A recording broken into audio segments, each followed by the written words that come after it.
Greetings, everyone. And yes, I'm going to say it because I always say it. And because I always say it, I'm not going to say I always say it. How about that? This is my favorite time of the month. It is Being Brown at Work Live. And I'm just going to let you know right now, having a little bit of technical difficulties, but that is not going to stop us from sharing these gems, these jewels from my fabulous friend, guest. You've met her probably before on my podcast, but it's been a little while, and I had to have her back.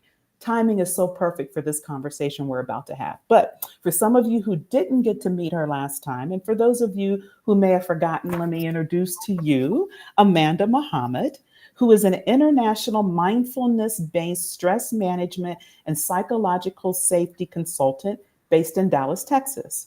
She is currently pursuing her PhD in business psychology. She holds a master's in organizational leadership and a bachelor's degree in management and leadership. Amanda is a certified mindfulness trainer, compassion fatigue trainer, and a yoga instructor. Amanda is the founder of Mako Mindfulness, a boutique professional development company supporting schools and organizations globally. Through innovative training programs and resources, Mako Mindfulness equips employees with the tools and strategies needed to better manage stress and foster psychological safety in the workplace. As an experienced and highly sought after, and I mean highly sought after, facilitator, Amanda designs and delivers engaging workshops. Take it from me, I know, engaging ones. She's done them for me multiple times, and my team still ask about her and when can she come back. So, delivers engaging workshops that empower individuals to take care of themselves and each other. Amanda's expertise lies in teaching practical, evidence based skills and developing frameworks that change the way people process and respond to stressful situations. Welcome back, Amanda, to Bring Down at Work Live. Thank you so much for having me. I'm always excited to have a conversation with you. Oh, it's such a pleasure. And when we entered into the latter part of 2024 and now into 2025, and when I reached back out to you, I Mhm. just knew, I said, I have to have Amanda back. It's a time that this conversation is sorely needed. Don't Wouldn't you say, Amanda? It's that time, right? Oh, yeah. Yeah, it's always time, but especially now. I think I'm having this conversation more Yeah. than I ever have. Yeah. Yeah. And why do you think that is? I mean, is there a nuance around this particular time we're in, the latter part of 2024 going into this year? Why do you think this type of topic is more top of mind now than it's ever been? Well, I think, pick up a phone, turn on the TV, open an app. There's not a notification that you're going to get that isn't talking about something that is outside of your control. And I think that, we, as beautiful as it is that we have so much access and that, things are so accessible, we're also bombarded with a lot of information. And if we don't have things in place to help monitor and kind of pace that information out to us, then we're getting it all at the same time from different angles. And I think, especially now, with what we're hearing, what we're seeing, the frequency of what we're seeing, the intensity of what we're seeing, I think it's all just Yeah. continuing to stack, stack, stack, stack. And the thing is, we're built to, experience stress, and we have built-in systems to respond to that stress. But when we were, created, if you think back in like caveman days, these are things that happened every once in a while, right?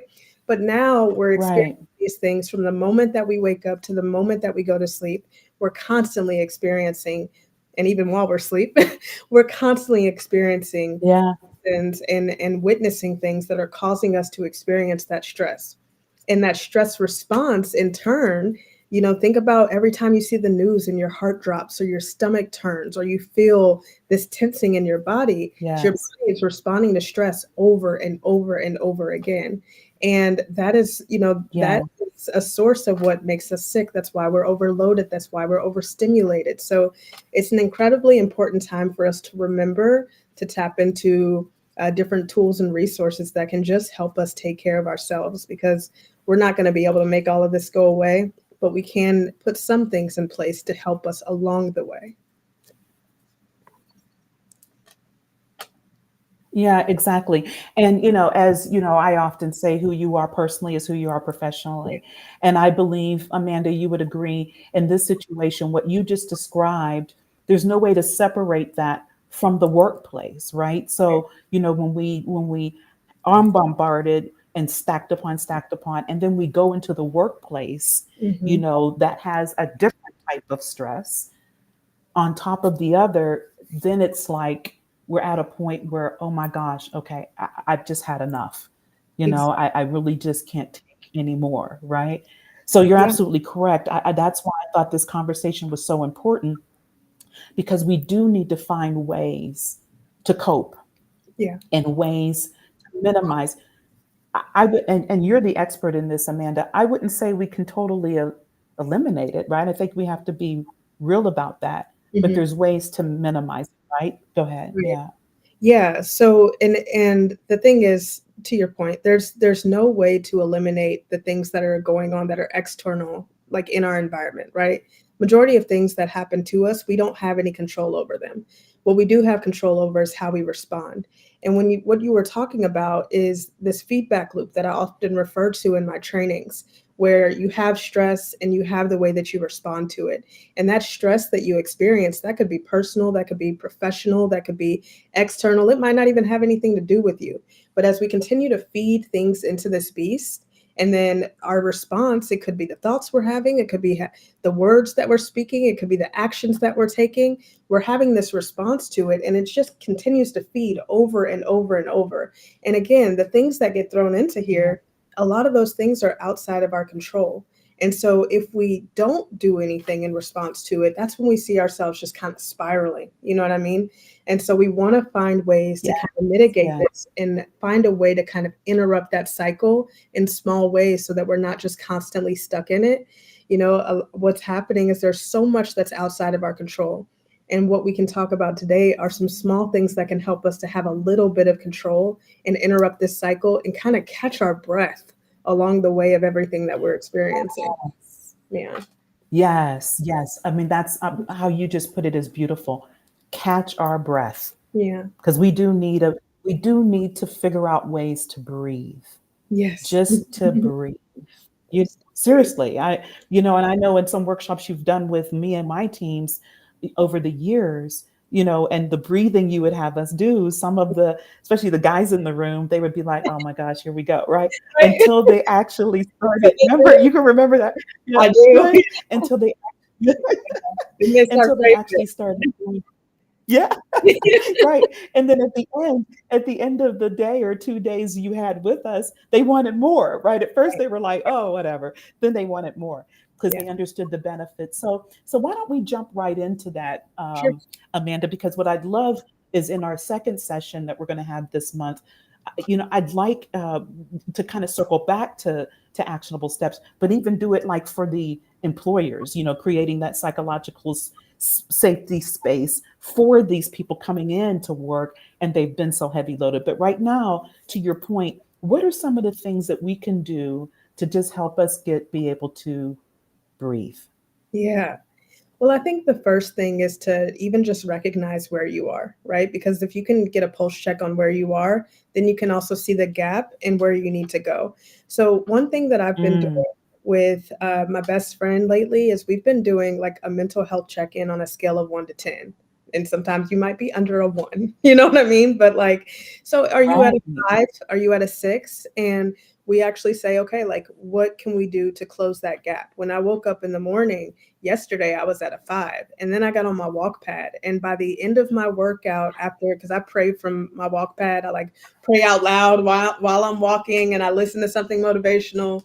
And by the end, I was at a 6.5. And so it's taking those check-ins with yourself and just, first of all, just understanding where you are. Like we said at the Mhm. beginning, when you get stuck in that cycle, oftentimes things are happening so much that you're not even really taking time to register where you are and identify, hey, I actually might need something. So taking that check in is Yes. going to be key. And that's something really simple that you can do is, again, like a scale of 1 to 10. Now, one thing that I teach in some of my trainings is also like looking at yourself like a stoplight. So you might say, if I'm at a red, these are strategies that typically work for me in that space. If I'm at a yellow, Yes. here are some things. And you can kind of take that pulse check and already have written down or set aside some things so that you don't have something else to think about now. What am I going to do now? Like, what works for you, and you kind of have a plan that's in place.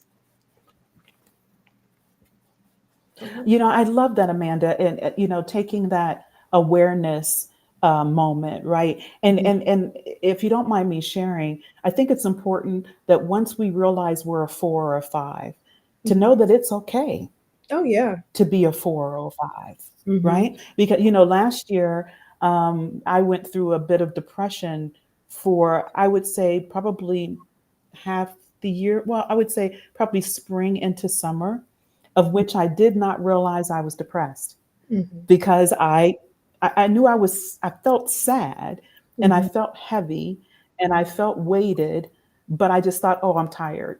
And Hmm. then I would just be busy, Hmm. or let me try to get some sleep. And then I would just work, work, work. But something just wasn't right. And I Hmm. was having a conversation with someone to the point you just made. Hmm.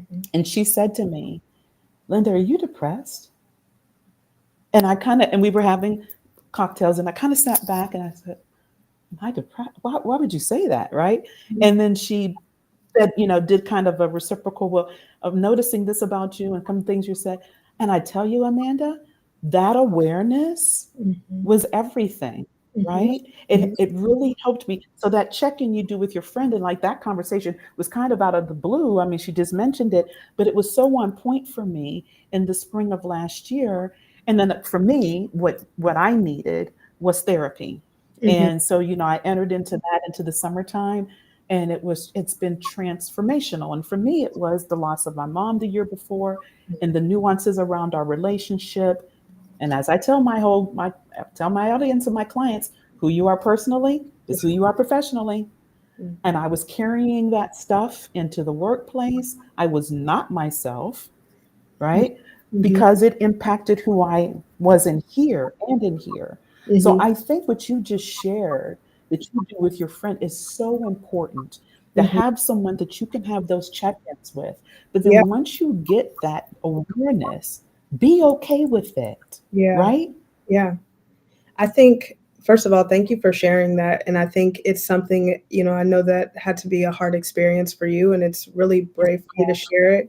I think there's a lot of people that can identify with that. And especially when you have to be high functioning because you're a leader and you've always been the person who people go to for XYZ, right? But that self awareness is really key.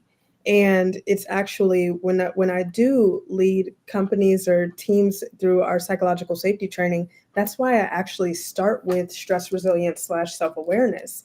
Because when you look at, Mm. oftentimes when people talk about psychological safety, they're focused on, well, am I experiencing it? But not also how am I contributing to it? And sometimes when we're not paying attention Ah, to how we're showing up, we don't recognize the role that we're playing in other people's experience at work as well. And so it's really about, wow. when you say who we are Yes. personally is who we are professionally. Yeah, sorry. Who we are personally Yes. is who we Yes. are professionally. Well, that also impacts other people's experiences as well, and we can kind of create a ripple effect. And so, it's not pointing the blame or the finger at you, but it's taking that accountability and ownership on, Yes. what can I do for myself in this season when I identify that, like, I'm not in a place that I really want to be. How do I close that gap? And for Right. you, it's what resources do I need? It wasn't even on your radar, but once it was, you were able to No. go to therapy and you were able to benefit from it. And then you get to take that into your workplace. And now you're having this conversation. I'm sure it's not the first one that you've had. And so that's the ripple effects of slowing down, paying attention to where you are, finding resources that work for you because they're not universal, and then taking action on those Right. in your own interest and in the interest of those around you. Yes. And that's so important, Amanda, what you brought up, because I don't think we think of it that way. We Right. think of it how it affects us. Hmm. We really do, right? We don't, I mean, until you just said it, I was like, okay, yeah, that's why I was getting the reactions I was getting elsewhere, because I was impacting others, right? Just because of what I was dealing Yeah. with internally. Yeah. So, yeah, so I'm so glad you said that, because we don't often connect those dots. Right. That's why this conversation we're having this month is so important. Hmm. And especially for us as Black and Brown women. Hmm. And if you could expand, just for the audience a little bit more, Amanda, why is it just from your training, expertise, and everything that you know, just a little bit heightened, a little bit more challenging, a little bit more difficult for us as That's, Black and Brown women? well, that's a very layered answer. And it's I gonna know. differ for everyone, right? I mean, I look at my intersections alone.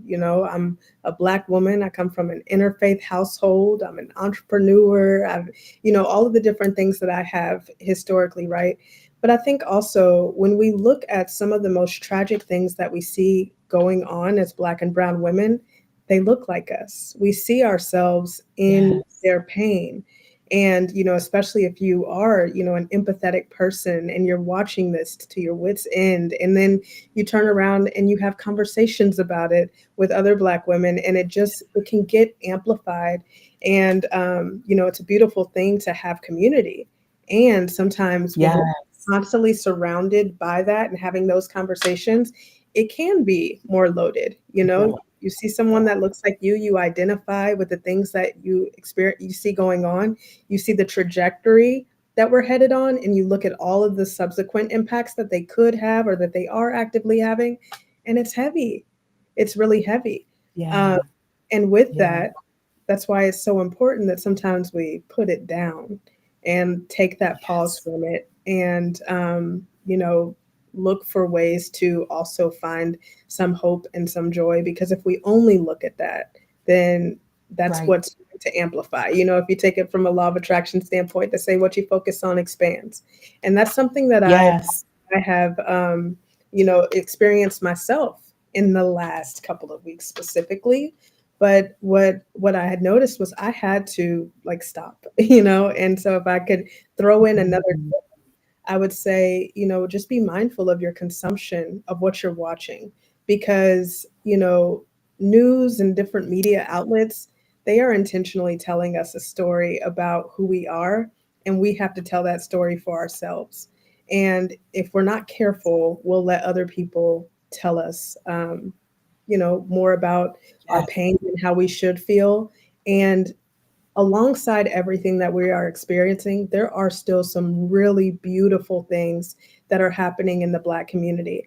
I just watched, the women get together. I'm obsessed with the entrepreneur Emma Grede, and they just had the 15% pledge gala this weekend. And you saw so many incredible Black women business owners coming together, celebrating the progress that they had made. And so I think Wow. find ways to outweigh the heavy messages and the dark messages that we're seeing. And it is such a radical act, but find examples of Black and Brown joy and try to outweigh Yeah. that. You know what I mean? So Oh, I I had totally news agree. playing in Totally the agree. background. Yeah, I would have like the news playing in the background and opening up my phone, and I noticed those are the days where my number is the lowest. And so I just started this week. I'm like, okay, like no news during my workday, instant Yeah. boost, a complete turnaround. Wow. So you have, Yes. Yes. this is this whole point of slowing down and noticing how some of nobody forced me to turn on the news. Nobody forced me to have these apps on my phone. So noticing the Right. ways that I am contributing to where I am on that scale, I think that's really Yes. important. So Yes. taking that check in, where are Yes. you? I But think also, it's mm, yeah, also understanding why you are in that space and what's driving that number. exactly. Exactly. And how you can impact it and shift the paradigm for yourself. Something as simply changing your environment, which you did by turning off the news, changed Mhm. your environment and what was being, even sometimes when you were probably concentrating at work, but subconsciously hearing the background of that. Yes, absolutely. It's extremely powerful. And I believe what I love that you just said too is to find the positive things, find the black and brown joy, because it is happening. It's Mhm. out there, right? I got introduced to fan base not long ago, right? I didn't even know fan base existed. And it's more for creatives. It's a new app. And when I was on it, I was like, oh, that's Isaac Hayes' son. Oh, he raised $2 million.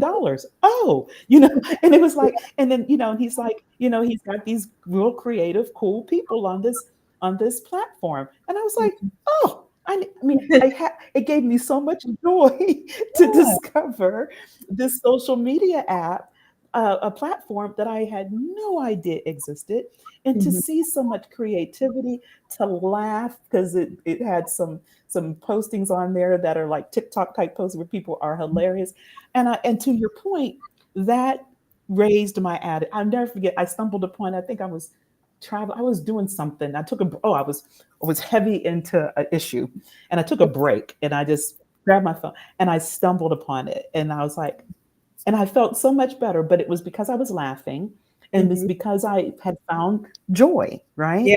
And it Yeah. was a platform of people that looked like me, Mhm. and it wasn't all negative. You know what Mm. I'm saying? It wasn't. Yes, and Yeah. then really, I mean, he was kind of cool. I didn't even know Isaac Hayes' son existed, and that to learn about him, and that kind of thing I didn't know, and Isaac Hayes Jr. So I mean, the name was kind of obvious, but anyway, uh, just to your point, I think if we're more intentional about that, right, and, Mhm. and seeking it out, and really feeling, you said something that's so important. You got to be careful what you focus on. I think how'd you say it? What you focus on becomes. What do you focus on expands. Yeah. There you go. There you Mhm. go. I love that. What you Mhm. focus on expands. So we need to change our focus Yeah. And and have and more positivity. absolutely. And if you look at the algorithm. If you watch a video about doom and gloom, they're going to show you more of those videos. But when I watch videos about sharks and Dalmatian puppies, I start getting a bunch of things from, ocean life and puppies running around, and what you focus on expands. Now that's the algorithm, but think about your life in the same way. The things Yes. that we give attention to are the things that we'll continue to see more of. And so I do encourage Yeah. folks, whether it's turning off the news, which I suggest for everyone, or finding other ways to get your news. Here's another tip: I use different podcasts to just get the headlines in the morning. So there's a couple of different podcasts that I'll listen to. They're like 10 minutes, and they just tell me the headlines. Then I can choose Hmm. what I want to dig deeper into versus just sitting in, because Yeah. the news are just going to talk about it on loop all day. And then you open up your phone and it's like five posts from different outlets, and it's all Yes. saying the same thing, and each time it's hitting you, and it's like it's happening for the first All the time. right. And so, just being smart about the ways that you go about getting information, but also be really strategic about the way that you go about finding your joy. This is a great time to lean into some different outlets. I know one of my mentors, I found out that she used to dance as well. I danced for 16 years, so we're going to be taking a tap class together. I went to a ecstatic yoga Wow. class the other day that was completely random by myself, and just tried something new. I had a party recently where I got together. We wish you could have been there, Linda, but where I got together some amazing No, I hate it. I missed it. know. And we just Yeah. played. We made things like this gratitude jar, and they did vision boards, and it was just such a good time. And so I think, look for opportunities to seek and create joy in new ways Yeah. amidst what you're seeing. Remember that my friend, on her background of her phone, it always says, fear is what if, and faith is even if. So, despite the things that you have going on around you, find ways to seek out that joy. Oh my gosh, I love it. I love it. I love it. Well, Amanda, this has just been phenomenal as I knew it would be. And so, look, if you're catching us, you just joined us, you want to go to the replay to catch all of this because there were just so many nuggets that are really going to help you take the first step, and that is to just be able to breathe and to just pause for a minute and Mhm. try to get a bit centered. But what you don't want to do, you don't want to miss in 2 weeks from now, because Amanda's going to come back and give us more tips, and she's going to tie in for those of you that are leaders like myself, and you're leading teams, or even if you're just involved in a team and you may want to share some of this with your managers, she's going to talk about, given the times that we're in, how we can be intentional about creating psychological safety in our workplace. Like she shared with you all just now, when I shared my issue from last year, my challenges from last year, I was impacting those around me. And I will share this real quick because Amanda's so right. After I got that help, it was like, I think 60 days in to my therapy, I felt lighter. I was getting some clarity on some things. I wrote letters. I started back journaling, which I love journaling. But when I got back into the workplace after 60 days in, I had people say to me, "Oh, Linda, you're smiling again." Yeah. Or, "Wow, you seem happier." Mhm. Or, I was getting just out of the blue feedback, unsolicited, or people would walk by and say hi, or they give a hug, and they were like, "Wow." Or at the end of a meeting, I'd get a message in Teams, said, "Hey, did something happen?" Or, and I share, I mean, I did a post on it. I actually wrote about it and posted it out there, that my I love that. 2024 was not the year that I thought it was going to be because of that. And Mhm. then I saw a lot of people that I've worked with in the past, they read that article and got some clarity around it. So what Amanda is sharing with you is so important. So you want to come back in 2 weeks, because I'm telling you, from one leader to those of you listening, how you who you are personally is who you are professionally. Not only do you want to take these nuggets from her and take good care of yourself, you want to make sure that you're not negatively impacting people around you, For which sure. is also so important as well. Amanda, Yeah. you are such a joy. I Thank greatly appreciate you coming back again. Of And I can't course. wait to have you back with us in 2 weeks. I'll look forward to it. Everyone, create a great day. Yes. Until next time, everyone.